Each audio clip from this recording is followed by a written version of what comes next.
16. O bombeiro foi guiando o caminhão em volta das grandes crateras desmoronadas no meio da estrada, avançou até o lariço caído e tornou a parar. Harper e os outros sequer se deram ao trabalho de seguir no carro de bombeiro com ele, e foram atrás a pé. O céu se encobriu como se fosse chover, só que não ia chover, e as nuvens estavam com uma cor errada. Aquelas nuvens tinham cor de salmão, como se estivessem iluminadas pelo sol poente, só que era meio-dia. O ar estava permeado por aquela sensação de estática que às vezes antecede a chegada de nuvens de tempestade. A pressão fazia cócegas desagradáveis nos tímpanos de Harper. O bombeiro prendeu a corrente na árvore caída e deu ré com o caminhão. Um barulho alto de algo se rachando ecoou. Ele disse alguns palavrões criativos. Você ouviu o que ele falou? Mulher nenhuma conseguiria fazer isso, comentou René. É anatomicamente impossível. Ele saltou de trás do volante. A corrente havia arrancado um galho de 3 metros da árvore. Você tem que passar a corrente em volta do tronco, opinou Ellie.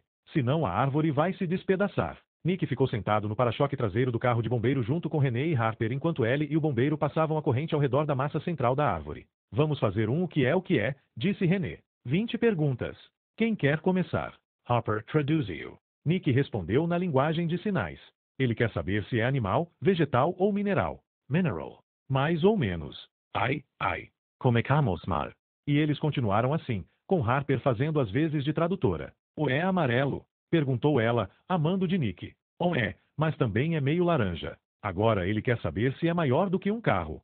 Sim, muito maior. Nick falou depressa com as mãos. Um caminhão, ele está dizendo, falou Harper. Não. Retrocue René, jovial. Nick saltou do para-choque traseiro agitando os braços e acenando com as mãos. Um caminhão grande cor de laranja, ele está dizendo, falou Harper. Não. Repetiu René, com a testa franzida. Fala para ele que não. Ele está desperdiçando as perguntas. Mas Harper agora já tinha ela também saltado do para-choque para olhar a estrada. Temos que ir, falou. Nick já estava correndo em direção à frente do caminhão. Harper foi trotando atrás dele, sem parar de gritar, e sua voz de um grito se transformou em algo que ficou suspenso na borda do limite exausto de um urro. John, a gente precisa ir embora. A gente precisa ir. Agora. Agora. John estava com metade do corpo dentro da cabine, uma das mãos no volante, um dos pés sobre o estribo. Debruçou-se para fora do carro de bombeiro de modo a gritar instruções para Ellie que, a cavalo no tronco, ajeitava a corrente em volta do lariço. Quando ouviu Harper aos berros, ela olhou em volta, então estreitou os olhos para ver mais longe. No alto de um aclive, a menos de 2 quilômetros dali, um caminhão cor de laranja reluzia ao sol. Harper pôde escutar ao longe o rugido cada vez mais alto do motor à medida que o Freightliner se precipitava na sua direção. Ellie, desce da árvore. Gritou John. Ellie levou uma das mãos em concha ao ouvido e balançou a cabeça. Não estou escutando. A própria Harper mal conseguia ouvir John por causa do motor do caminhão ligado. Ela subiu no estribo ao lado do bombeiro e tocou a sineta de latão com a maior força de que foi capaz, o mais alto possível. Ellie leu sua expressão, pulou da árvore e veio correndo. Entrem no caminhão. Entrem. Gritou John. Rápido. Vou ter que dar ré. Ellie recolheu Nick do chão passando os braços em volta de suas coxas, tirou-o da estrada e correu em direção à traseira do carro de bombeiro. John deve ter lhes dado uns 10 segundos para subir, então engatou a ré e acelerou. A árvore reteve o carro de bombeiro e o imobilizou no lugar. Os pneus giraram. Em pé no estribo, Harper segurava a porta aberta com uma das mãos e o braço de John com a outra. O Freightliner de Jacó estava a menos de 2 quilômetros de distância, e o sol refletia sinistramente no para-brisa rachado. Harper escutou o chiado fino do motor acelerando. John aumentou a pressão, e a árvore se balançou, girou e começou a escorregar pela cinza. Galos estalaram e se partiram, colando a pista da rodovia. A 1 quilômetro dali, o limpa-neve de Jacó se chocou contra a traseira da carreta do Walmart e estraçalhou o container, que arremessou no ar para longe em meio a um estrondo de metal. A árvore travou numa fissura do asfalto e não saiu do lugar. John disse um palavrão. Engatou a marcha normal, avançou 3 metros e tornou a engatar a ré. Recuou, fazendo os pneus guincharem. Harper segurou firme, dentes trincados, pulsação nervosa e acelerada, preparando-se para o tranco. O lariço subiu um pouco no ar e tornou a desabar com galhos se despedaçando e voando para todos os lados, e rolou o suficiente para um dos lados de modo a desobstruir uma das pistas. Vou desengatar, disse Harper. Ela saltou e deu a volta correndo até a frente do carro. Rápido, Viloves, disse o bombeiro. O barulho do Freightliner se transformou num rugido estrondoso. Entra, entra. Harper soltou a corrente do engate dianteiro e correu até o lado do carona. Vai! Berrou, segurando a porta do carona e subindo no estribo. O carro de bombeiro avançou pesadamente. Grossos galhos estalaram e se despedaçaram sob os pneus. Quando Harper conseguiu subir parcialmente até o banco do carona, ele já estava a uns 30 por hora. Deu a volta no lariço e foi ganhando velocidade aos poucos, mas de modo contínuo, num trecho reto de estrada que subia até o topo de um pequeno aclive. O limpa-neve se chocou contra a árvore. O lariço não foi propriamente removido da frente, mas sim pulverizado, e seus galhos se despedaçaram em meio a uma nuvem de pó cinza e fragmentos pretos. O Frei Gotliner chiava. Harper teve a sensação de estar escutando a verdadeira voz de Jacó pela primeira vez. Havia posto um dos joelhos sobre o banco do carona quando o Frei Gotliner se chocou contra a traseira do carro de bombeiro. O impacto a fez cair. Suas pernas despencaram pela porta aberta e ficaram penduradas acima da estrada. Ela conseguiu passar um braço pela janela aberta do carona e se segurar na porta. Com a outra mão, agarrou o banco. Harp! Berrou o bombeiro. Ai, meu Deus, Harp, entra, entra. Ela chutou, mas não estava conseguindo subir até o banco. Uma parte grande demais de seu corpo pendia para fora da porta do carona, e seu centro de gravidade estava baixo demais. Toda sua massa e todo seu peso se balançavam acima da estrada. Ela virou a cabeça para ver onde estava o Frei Gotliner, e nesse exato instante Jacó tornou a abauroá-los. Foi então que Harper o viu ao volante, o rosto faminto de Jacó, com a barba por fazer e marcado por uma cicatriz. Ele não sorria nem parecia zangado. Sua cabeça se balançava no pescoço como se ele houvesse tomado um potente anestésico. Pelo amor de Deus, quer entrar neste carro, disse o bombeiro. Ele estava com uma das mãos no volante, mas não olhava mais pelo para-brisa. Havia esticado o corpo inteiro por cima do banco do carona para pegá-la, e estendia a mão direita enfaixada. Ela tateou às cegas para pegar seu braço e conseguiu segurar os dedos. Ele a puxou, lutando contra a força do ar que tentava arrastá-la para longe do banco. Harper sacudiu os pés no ar, e então seu joelho encontrou o piso do carro e ela entrou na cabine. O carro de bombeiro havia ficado à deriva enquanto ele a puxava para dentro. Eles bateram num Honda Civic carbonizado parado no acostamento esquerdo da rodovia. A traseira do Honda se ergueu no ar como se uma mina houvesse explodido sob os pneus traseiros. Eles passaram a toda e o deixaram para trás. O Honda desabou na rotatória atrás deles com um baque chacoalhante. O limpa-neve o acertou um segundo depois e o jogou para o lado com um chiado agudo, um som de fúria quase humana misturado ao barulho de amassado quando o vidro implodiu. Harper se acomodou no assento atabalhoadamente, com a porta do carona ainda aberta se balançando para frente e para trás. Segurou a correia de couro preta fixada acima da porta e espichou a cabeça para fora de modo a olhar para trás. Que porra você está? O bombeiro começou a perguntar. Ela estava inflada de canção, uma canção de indignação e tristeza, sem letra e sem melodia, e sua mão se acendeu feito um trapo encharcado de gasolina no qual se encosta um fósforo. Uma chama azul jorrou rugindo e ela arremessou uma bola de softal feita de fogo. A bola acertou o para-brisa do Frei Gotliner, espalhou-se pelo vidro como um leque de fogo e se apagou. Harper não parou de lançar fogo. Uma explosão de labaredas azuis arrancou o retrovisor lateral direito do limpa-neve. Um raio atingiu em cheio o limpa-neve, transformando por um instante a escavadeira num coxo raso repleto de chamas brancas crepitantes. Da quarta vez em que ela lançou fogo, a chama se curvou, como uma bola de curva ou uma knuckleball no beisebol, e acertou o pneu dianteiro direito. A roda virou um aro de chamas. Você consegue cegar ele? Perguntou o bombeiro. On. Fez Harper. Cegar ele. Só por 10 segundos. Agora, se possível. E pelo amor de Deus, coloca o cinto. Os tendões do pescoço de John estavam saltados.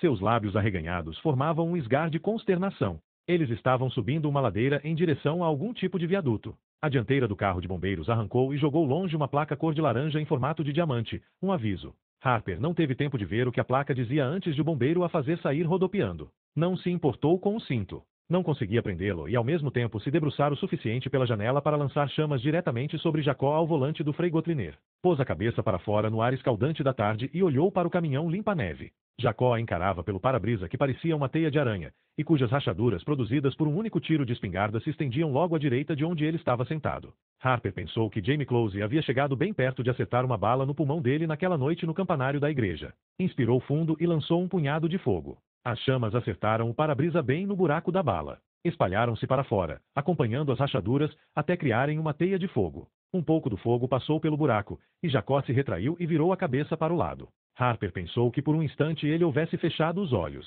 Virou-se para olhar o que havia à frente e viu que o viaduto havia sumido. Ponte desabada. Era o que dizia a placa de aviso laranja. O viaduto havia desabado no meio até formar um precipício com 10 metros de extensão, cheio de vergalhões a despontar do concreto esmigalhado. No último segundo, lhe ocorreu que ela estava sem cinto de segurança. John pisou fundo no freio e deu um tranco para o lado com o volante, virando súbita e pronunciadamente para longe do precipício. Foi quase força demais, depressa demais.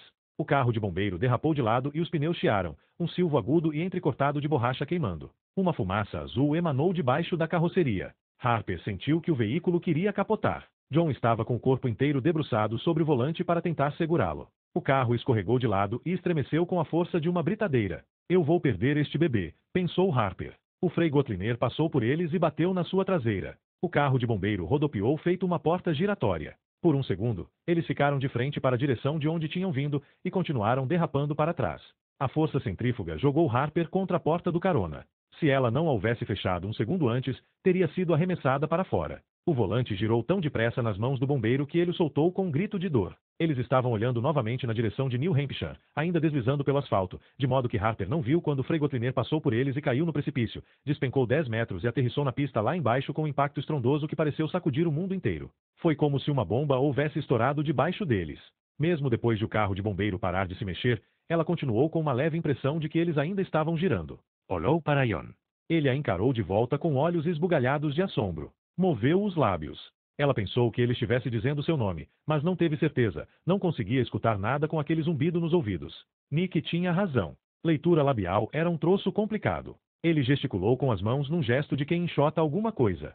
Saia do caminhão. Estava tentando soltar o próprio cinto. Ela aqueceu, desceu pela porta aberta sobre pernas bambas, pisou no estribo e então desceu para a estrada. Soltou a porta, olhou na direção do precipício no viaduto e sentiu todo o ar sair do peito. A metade traseira do carro de bombeiros estava dependurada na beira do abismo. O carro estava se inclinando. Bem diante de seus olhos, tombou para trás feito uma gangorra, e os pneus dianteiros se suspenderam no ar. Ela mal teve tempo de recuperar o fôlego. Estava se preparando para gritar o nome de John quando o caminhão de bombeiros tombou pela borda, para dentro do precipício, e levou o bombeiro junto. 17. Harper correu até a beirada do viaduto inexistente e olhou para além dos vergalhões retorcidos e do concreto despedaçado. O caminhão de bombeiros tinha caído para trás e tombado para o lado do carona. Ela estava num ângulo ruim e não conseguia ver dentro da cabine, não conseguia ver John. O Frei Gotliner estava de ponta cabeça. Algo queimava lá embaixo. Ela sentiu o fedor de borracha chamuscada. Apenas o choque a manteve onde estava, um forte latejar dormente de emoção que ela pôde sentir em todas as terminações nervosas, na ponta dos dedos.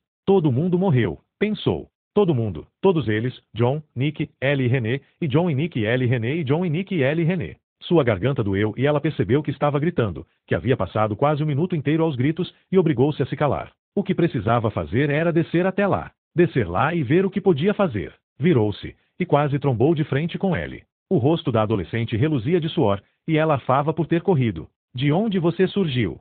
Indigo Harper. Como conseguiu sair? Harper olhou para trás dela com uma expressão vazia. A quase 1 quilômetro de distância, viu Nick trotando pelo acostamento conduzindo René pela mão. A gente não entrou no carro, respondeu Ellie. Não deu tempo. A René jogou a gente dentro de uma cratera assim que eu cheguei à traseira do caminhão com o Nick. Quando dei por mim, você e o John tinham ido embora sem a gente. Cadê ele? Cave. Ao mesmo tempo em que falava, Ellie passava por ela para olhar pela borda do precipício. Harper a segurou pelo braço e a puxou antes de ela chegar lá. Não olha. Eu não quero que o Nick veja e também não quero que você veja. Fica aqui e não desce a não ser que eu te chame. Harper quis correr, mas já fazia várias semanas que seus dias de corrida haviam ficado para trás. Conseguiu uma espécie de trotezinho desajeitado de grávida, segurando a barriga por baixo. Passou por cima de uma mureta e desceu escorregando pelo barranco sobre o grande traseiro prene, agarrando punhados de vegetação rasteira para diminuir a velocidade da descida. A estrada lá embaixo era uma rodovia de mão e contramão, com pistas na direção leste e outras na direção oeste. O carro de bombeiro estava na diagonal sobre as pistas leste. Um lago de fogo cuspia e jorrava sobre o asfalto, e Harper pensou, desatinada. Gasolina, ele está vazando gasolina em chamas, vai explodir. Pulou por cima do fogo e chegou à frente do carro. Pôde ver através do para-brisa. O vidro estava quebrado e amassado para o interior da moldura. John estava pendurado de lado, ainda preso pelo cinto de segurança, com a cabeça caída no ombro direito e sangue pingando debaixo da linha dos cabelos e do nariz. Mas não estava morto. Harper pôde ver seu peito subir e descer. O que não pôde ver foi como tirá-lo dali. Estava grávida demais para subir até a porta do motorista, agora virada para o céu. Não podia quebrar o que restava do para-brisa sem uma ferramenta, e tinha medo de espirrar cacos de vidro nele. Uma escada, pensou. Não a escada grande montada no teto, mas uma das escadas menores guardadas nos compartimentos de trás. Saltitou de volta por aquela longa fita de fogo, o que estava queimando, exatamente. O cheiro não era de gasolina, e foi até a traseira do carro de bombeiro. Por toda a extensão do veículo, os compartimentos tinham sido abertos pela força da queda, e ela atravessou com cuidado um emaranhado de cabos de machado e pés de cabra que parecia um brinquedo de criança. Na pressa, quase pisou no gato, e se encolheu quando ele chiou para ela, assustado. Endireitou-se e deu um passo para trás. O Sr. Truffles a encarava lá de baixo, com os olhos verdejades cheios de susto e o pelo todo eriçado. Pelo visto, René havia tirado todo mundo do caminhão, menos ele. Ah, você, disse ela, agachando-se e estendendo a mão para o bicho. Meu Deus, como é que você conseguiu sobreviver? Quantas das suas vidas será que acabou de usar? Todas, disse Jacó, e uma pá se abaixou em meio à fumaça e acertou o gato feito um taco de croquet batendo na bola. Com o pescoço quebrado e morto, o Sr. Truffles voou pelos ares para dentro da vegetação rasteira. Harper gritou, desequilibrou-se para trás e caiu no chão. Jacó ergueu a pá acima da cabeça com as duas mãos. Ela rastejou para trás usando os calcanhares, e a lâmina da pá se abateu no asfalto mole entre seus pés. Ela se arrastou para longe dele, rastejando no meio dos cacos de vidro e pedras soltas. Jacó teve de sacudir um pouco o cabo da pá para soltar a lâmina antes de poder dar um passo à frente, e ela pôde dar uma boa olhada nele. Sua mão direita, enegrecida e queimada, tinha a mesma textura de pele de frango frita. A carne fissurada deixava à mostra mais embaixo uma carne podre e rosada que reluzia com pus. O lado esquerdo de seu rosto também estava carbonizado, e os cabelos desse lado da cabeça ainda fumegavam. Uma velha queimadura preta no formato da mão de um homem marcava a pele flácida de seu pescoço. Ele avançou, lento e desajeitado, sem nada de sua antiga graça de bailarino. Quando falou, sua voz saiu pastosa, arrastada. Os lábios haviam se fundido em um dos cantos da boca. Eu tinha razão quando disse que você tinha me deixado doente, princesa, disse ele. É verdade que não me contaminou com a escama do dragão, mas me deixou doente de outro jeito. De um jeito pior. Estar perto de você era como ter uma febre baixa e constante. Uma mulher como você é uma espécie de infecção. Você vivia às minhas custas feito uma bactéria. Não sabe quanto eu quero ficar bom. Me curar de você. Ele desferiu outro golpe, mas ela recuou com a ajuda dos calcanhares. A lâmina da pá rasgou a névoa e arrastou atrás de si farrapos sedosos de fumaça. Antigamente eu achava que você seria minha musa, continuou ele, e riu, um som estranho e dissonante. Pensei que você fosse me inspirar. No fim das contas, inspirou mesmo. No final das contas você me guiou para minha verdadeira vocação, apagar incêndios. Eu sou um ótimo bombeiro. Apago os incêndios antes mesmo de eles começarem. Entendo? Sob determinado aspecto, você foi mesmo a minha musa. Ela era tão pouco musa quanto ele jamais fora escritor, pensou Harper, e não lamentou, não por isso. Jacó só conseguia vê-la em termos de culpa ou inspiração, mas de uma forma ou de outra aquilo a reduzia a uma espécie de combustível. De uma forma ou de outra, ela nunca fora outra coisa senão algo para ele queimar. Seu namorado ainda está vivo? Perguntou Jacó, meneando a cabeça em direção ao carro de bombeiro. Quero que ele esteja vivo. Quero cortar sua cabeça e pôr no colo dele antes de matá-lo. Quero que ele olhe na sua cara uma última vez e diga o seu nome. Quero que ele saiba que não conseguiu manter o que roubou de mim. Em sua mente, Harper começou a cantar sem palavras. Sua mão esquerda cuspiu, fumegou, acendeu-se e começou a tremeluzir com fogo. Ela ergueu, e Jacó a esmagou com a pá e a chama se apagou. A dor a fez gritar. Ele te ensinou algum truquezinho? Perguntou Jacob. Além de como chupar o pau dele? Que pena que ele não te ensinou a brincar com fogo. Uma mulher da sua idade deveria saber como isso termina, princesa. Menininhas que brincam com fogo acabam se queimando. Se queimam e desaparecem. Mas Harper não estava escutando. Estava olhando para trás dele.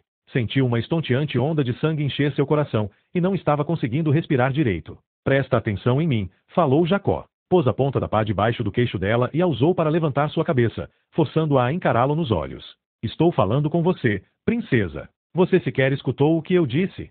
Sequer ouviu alguma coisa? Menininhas não devem brincar com fogo. É assim que as pessoas se machucam. É, sussurrou Harper. Tem razão. Eu sinto muito, Jacó. Ele estreitou os olhos como quem faz uma pergunta, então começou a virar a cabeça. A essa altura, a mulher de fogo já havia percorrido metade da distância entre ele e o carro de bombeiros. Tinha a mesma altura de Jacó, e seus cabelos flutuavam por vários metros atrás dela, amarelos e vermelhos. Estava nua, em certo sentido, embora sua forma ondulante e tremeluzente parecesse mais algo feito de seda rubra. Apenas seus olhos ardiam com um azul quente, como a chama de um maçarico. Ela deixava pegadas atrás de si, pegadas de fogo vermelho. Mãe? Disse Ellie, a 10 metros dali. Ela acabará descendo o barranco e estava parada segurando a mão de Nick. Falou com uma voz fraca e aturdida. A mulher de fogo lançou uma machadinha de chamas.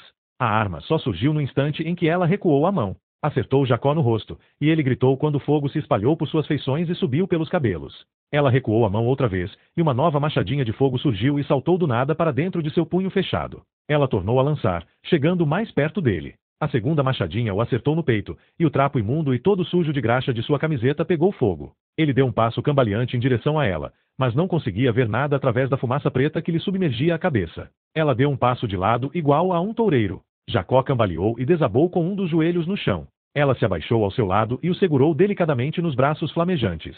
18. Ellie se agachou no pé do barranco, com Nick no colo. Apertou o rosto do irmão contra o peito e enterrou a cabeça no ombro dele. Os dois se apertaram um contra o outro feito as duas metades de uma noz. O fogo que um dia tinha sido uma mulher se levantou de junto do cadáver preto e fumegante de Jacó Grayson. Abandonou ali sua presa e caminhou em direção aos filhos. Seus calcanhares deixavam pegadas borbulhantes que liquefaziam o asfalto do chão. Quando chegou a 3 metros de Nick e Ellie, ela se abaixou com extrema graça, cruzou os tornozelos e se sentou com as pernas cruzadas. Ellie levantou a cabeça e a espiou. Em seguida apertou o ombro de Nick para lhe avisar que ele podia olhar. Os cabelos dourados da mulher flutuavam e estalavam. A estrada debaixo dela derreteu, transformando-se numa poça de piche. Nick falou usando as mãos. Mãe? Indigo. Ela aqueceu, e respondeu movendo as mãos em arabescos de fogo. Já fui. A maior parte do que eu era queimou. Eu estava com saudade, disse ele. Eu também, soletrou Ellie com as mãos. Moita. Sarah tornou a aquecer. O alto de sua cabeça era um cálice aberto de fogo. O que quer que ela estivesse queimando para ficar ali com eles, o ar e 1 milhão de grãozinhos rodopiantes do esporo, estava acabando depressa agora, e ela estava esfriando, se apagando. Quando a brisa soprava, ela se encrespava como um reflexo em águas agitadas. Foi tudo culpa minha, disse Nick com as mãos. Um fósforo não tem culpa de começar um incêndio, disse a chama que era Sarah. A culpa é de quem o risca. Você foi só um fósforo. Você ainda estaria com a gente se eu não tivesse te ensinado a lançar fogo. Com as mãos, ela respondeu, eu ainda estou com vocês. Continuou a falar usando gestos. Estou sempre com vocês. O amor nunca queima. Ele continua para sempre. As crianças estavam chorando outra vez. Talvez Sarah também estivesse. Chamas escorriam de seu rosto e pingavam no asfalto. Seus filhos lhe falaram com as mãos, e ela sentiu e respondeu da mesma forma, mas Harper virou as costas e não viu o final da conversa. O que eles disseram entre si pertencia apenas a eles. Harper se levantou do chão, tropega, e olhou em volta. O cadáver calcinado e ressequido de Jacó exalava uma fumaça preta e imunda. Ela foi até a traseira do carro de bombeiro tombado e remexeu entre rolos sujos de mangueira. Desencavou um cobertor à prova de fogo e o jogou em cima da cabeça e dos ombros de Jacó. Em seguida recuou, afastando a fumaça do rosto com as mãos. O cheiro era o mesmo de lixo queimado. Ela trombou com alguém em pé atrás dela. René levou uma das mãos ao seu ombro para ajudá-la a se firmar. Finalmente havia descido o barranco para se juntar a eles. Você viu o gato? Perguntou, com uma voz sufocada e atordoada. Ele não sobreviveu, René, disse Harper. Foi jogado longe no acidente. Eu sinto muito. Ah, fez René e piscou os olhos. E John está vivo. Mas está ferido. Preciso ajudá-lo a sair do carro. Sim, claro. René olhou para trás na direção de Ellie, Nick e a mulher de fogo. O que é aquilo? Ela veio com John, explicou Harper. Ela é. Começou René, então engoliu em seco, passou a língua pelos lábios e tentou outra vez. Ela é. Sua voz tornou a prender na garganta. Uma chama antiga da paixão, disse Harper. 19. René encaixou um pé de cabra num dos cantos do para-brisa e o soltou. A peça caiu inteira no chão, um cobertor chacoalhante de vidro de segurança azul com 1000 fissuras que não se sabia como ainda continuava inteiro. Harper e René se espremeram juntas para dentro da cabine e pararam debaixo de John, que pendia acima delas preso pelo cinto de segurança. Uma gota de sangue caiu no olho direito de Harper, e por um instante ela viu o mundo através de um vitral vermelho. As duas deram o melhor de si para trazê-lo até o chão sem movimentá-lo demais, mas quando seu pé direito bateu no asfalto os olhos dele se abriram num susto e ele gritou com a voz débil. Elas o arrastaram para longe da ruína do carro de bombeiro. René foi buscar alguma coisa para pôr debaixo de sua cabeça e voltou com a mãe portátil, que servia razoavelmente bem de travesseiro. Ai, fez ele. Ai, minha perna. Está ruim, não está? Eu não consigo olhar. Harper moveu as mãos pela coxa dele e sentiu a fratura no fêmur através da grossa borracha da calça de bombeiro. Não achava que fosse uma fratura exposta, e tinha certeza de que não atingira nenhuma artéria importante. Se fosse esse o caso, ele não estaria lhe perguntando sobre a perna. Estaria desacordado por causa da hemorragia, ou então morto. Eu posso dar um jeito. Preciso alinhar o osso e pôr uma tala, e sem analgésicos vai doer. Ela examinou seu peito. Ele deu um arquejo, fechou os olhos, e pressionou a cabeça para trás sobre a bolsa de lona. Estou mais preocupada com as costelas. Quebraram outra vez. Vou ter que olhar por aí e ver o que consigo para endireitar sua perna. Ela sentiu um calor nas costas e soube quem estava atrás de si. Tem alguém aqui para te fazer companhia enquanto eu procuro. Ela o beijou na bochecha, levantou-se e se afastou. Sarah ficou parada ao lado de John, pura chama. Abaixou-se até encostar um dos joelhos no chão e o encarou no rosto, e Harper pensou que estivesse sorrindo. Era difícil dizer. Seu rosto mal passava de fiapos de fogo. Na primeira vez em que Sarah havia aparecido, era um sudário de fogo branco com um núcleo de calor quase ofuscante bem no centro. Agora, porém, seu tom predominante era um vermelho fosco, escuro, e ela havia encolhido até proporções infantis e estava mais ou menos do tamanho de Nick. Ah, Sarah. Ah, olha só para você, disse John. Espera um pouquinho. A gente vai catar um pouco de lenha. Não vai deixar você se apagar. Ele ergueu as mãos, tentou falar com gestos. Ela fez que não com a cabeça. Harper agora tinha certeza de que estava sorrindo. A mulher de fogo levantou o queixo enquanto a brisa soprava suavemente os últimos resquícios de seus cabelos, e pareceu encarar Harper de frente, encará-la do jeito sonhador com que a própria Harper muitas vezes havia olhado para chamas em movimento. Por fim, Harper teve a impressão de que Sarah lhe deu uma piscadinha de olho. Quando ela se apagou, foi de uma hora para outra. A moça de fogo desabou para dentro de si mesma com um chiado chacoalhante de cinzas. 1000 centelhas verdes rodopiaram rumo ao céu da tarde. Harper ergueu uma das mãos para proteger os olhos e foi espetada em todo o corpo, espetada delicadamente, quando as faíscas choveram em cima dela, em seus braços nus, na testa, no pescoço e nas bochechas. Ela se retraiu, mas as espetadelas sumiram num instante. Passou a mão pelas bochechas e trouxe de volta uma palma coberta de restos de cinzas. Esfregou a cinza entre o polegar e o indicador e observou a fuligem clara sair flutuando na brisa leve, e pensou no que as pessoas costumavam dizer nos funerais, aquela parte sobre voltar ao pó o que era pó, que vinha junto com algo sobre a certeza da ressurreição. John tinha os olhos assustados, o rosto sarapintado de suor e fuligem. Estava sem a calça. Sua coxa esquerda, preta e inchada, tinha o dobro da grossura da outra. As palmas rechonchudas de René estavam pousadas abaixo da fratura, enquanto as de Harper seguravam a perna logo acima. Está pronta? Perguntou Harper. John deu um meneio de cabeça tenso e assustado. Vamos acabar logo com esse procedimento médico da Idade das Trevas. Ela estava em pé a 10 metros de distância, mas quando o bombeiro começou a gritar, virou-se de novo para eles e espalmou as mãos sobre os ouvidos. O osso produziu um rangido áspero quando as duas partes quebradas tornaram a se unir, barulho que fez Harper pensar em alguém que arrasta uma pedra por um quadro negro.